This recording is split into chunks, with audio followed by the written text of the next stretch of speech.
Sub division আমাৰ বড়োলেণ্ডৰ এটা খুব এটা ইম্পৰ্টেণ্ট সাব ডিভিজন। এই অঞ্চলৰ ৰাইজে দীৰ্ঘদিন বড়ো সংগ্ৰামত যোগদান কৰিছিলে আৰু বেলেগ বেলেগ অঞ্চলত যেনেকৈ উন্নয়ন পাব লাগে, চালবাৰীটো পাব লাগে আৰু সেইকাৰণে আমি ইলেকশ্যনৰ পিছত আজি প্ৰথমবাৰ মই আহিছোঁ চালবাৰী অঞ্চলৰ বিভিন্ন ৰাইজৰ অভাৱ অভিযোগবিলাক ল'বৰ কাৰণে। ইয়াত এটা ভাল ষ্টেডিয়াম লাগে, ইয়াত যিটো হায়াৰ ছেকেণ্ডাৰী আছে ইয়াত ছায়েন্সত এডিশ্যনেল ক্লাছৰুম লাগে আৰু সেই এডিশ্যনেল ক্লাছৰুমটো আজি হায়াৰ ছেকেণ্ডাৰীৰ লগত কথা পাতি দুটা ক্লাছৰুম আমি আজি ইতিমধ্যে দি দিয়া হৈছে। ইয়াত এটা অডিটৰিয়াম লাগে, বড়োলেণ্ড দৰবাৰ বুলি এটা হাফ কনষ্ট্ৰাকশ্যন হৈ আছে, এইটো সম্পূৰ্ণ ইমিডিয়েট কৰিব লাগে, সেইটো আমি কৰি দিম। আৰু ইয়াৰ বাহিৰে যিখিনি ৰাইজৰ অভাৱ অভিযোগ সেইখিনি কথাখিনি শুনিছোঁ বা ইয়াৰ অভিযোগ সমস্যাবিলাক মই আজি লৈছোঁ। বিশেষভাৱে আমাৰ খালবাৰীক বহুত কাম কৰিব লগা আছে আৰু এইখিনি কৰিবৰ কাৰণে খালবাৰীত সুবিধাও আছে। তো সেইখিনি কাম আমি অহা ফাইনেন্সিয়েল ইয়াৰৰ পৰা সেই কামবিলাক আৰম্ভ কৰিম আৰু ইয়াত খেতিয়কসকলক লৈ পেলাই বহুত আমাৰ কাম কৰিব লগা আছে আৰু ছাত্ৰ ছাত্ৰীৰ কাৰণে বহুত কাম কৰিব লগা আছে।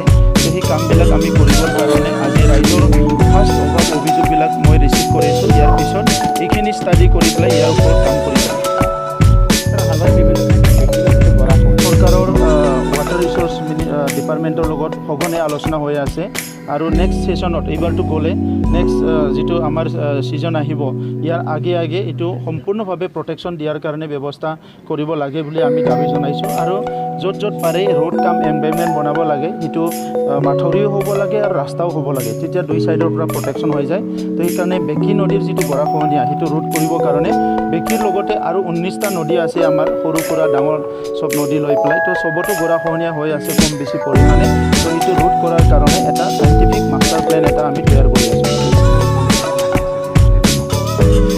উপনিৰ্বাচনটো ইমান আলোচনাৰ বিষয় বুলি মই নাভাবোঁ, কাৰণ এতিয়া অসমত এটা চৰকাৰ আছে য'ত বিজেপি, UPPL, AGP সকলো মিলি পেলাই এটা চৰকাৰ চলাই আছে আৰু BTCত যিটো আছে এটা ৰাইজে বিচাৰি পেলাই এটা পৰিৱৰ্তনৰ চৰকাৰ আনিছে আৰু আমি ইতিমধ্যে কাম হাতত লৈছোঁ। ক'ভিডৰ কাৰণে যথেষ্ট পিছ পৰি গ'ল কাম কৰা আৰু বিভিন্ন সমস্যাবিলাক লাহে লাহে সমাধান হৈছে।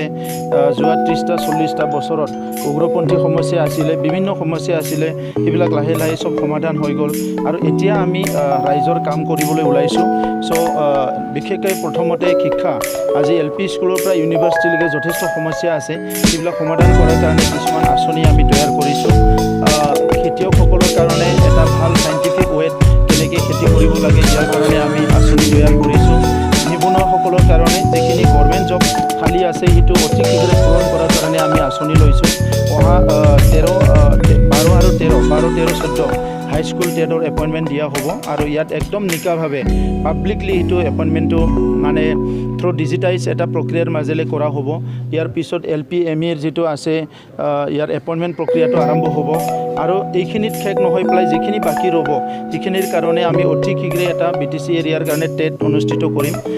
ইয়াৰ বাহিৰে যিখিনি যুৱ যুৱতীসকল আজি বাহিৰত যাই আছে সেইসকলৰ কাৰণে এণ্টাৰপ্ৰিনাৰশ্বিপ ট্ৰেইনিং আমি আৰম্ভ কৰিছোঁ আৰু ডিফেন্সত বিশেষকৈ আজি NDPৰ কাৰণে ভাৰত চৰকাৰে কৈছে যে মিলিটাৰী পেৰামিলিটাৰীত NDPৰ যিটো SNDP ৱাৰ্কাৰবিলাকক আমাৰ ল'ৰাবিলাকক দিব। আমি ইয়াত কৈছোঁ কি সকলো জাতি জনগোষ্ঠীৰ যিবিলাক নিবনুৱা আছে সেই সকলো এপইণ্টমেণ্ট পাব লাগে। অসমত 10,000 পুলিচ এপইণ্টমেণ্ট হ'ব আৰু থাউজেণ্ডছ অফ মানে ভেকেণ্ট পষ্ট পেৰামিলিটাৰী ফৰ্চেছত আছে। তো ইহঁতৰ কাৰণে আমি 28 ডিফাৰেণ্ট প্লেচেছ 28টা বিভিন্ন জেগাত তেখেতসকলৰ মানে প্ৰি ৰিক্ৰুইটমেণ্ট ট্ৰেইনিং কৰাৰ কাৰণে আমি এটা জেগা বনাই আছোঁ, য'ত দৌৰিব পাৰিব, তাত ৰিটেন টেষ্ট শিকিব পাৰিব, সেইবিলাক আমি কৰি আছোঁ।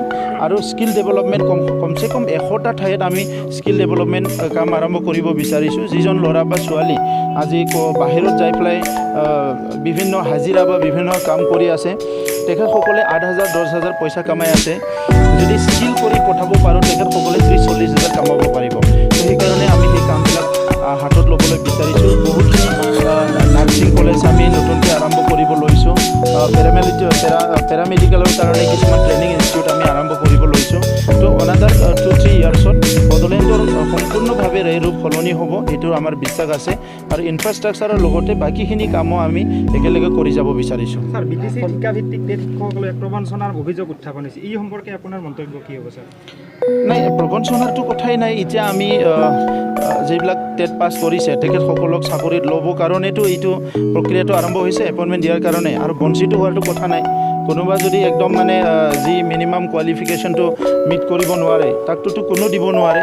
তো যিটো পাৰে, আমাক শিক্ষক লাগে, ভাল শিক্ষক লাগে। সেইকাৰণে কোনোবা এজনে আজি শিক্ষক হ'ব বিচাৰিছে, তেখেতক যদি নিয়ম নীতিৰ মাজেৰে ল'ব পাৰোঁ, আমাৰ লোৱাত কোনো অসুবিধা নাই। ঠিক আছে, থেংক ইউ।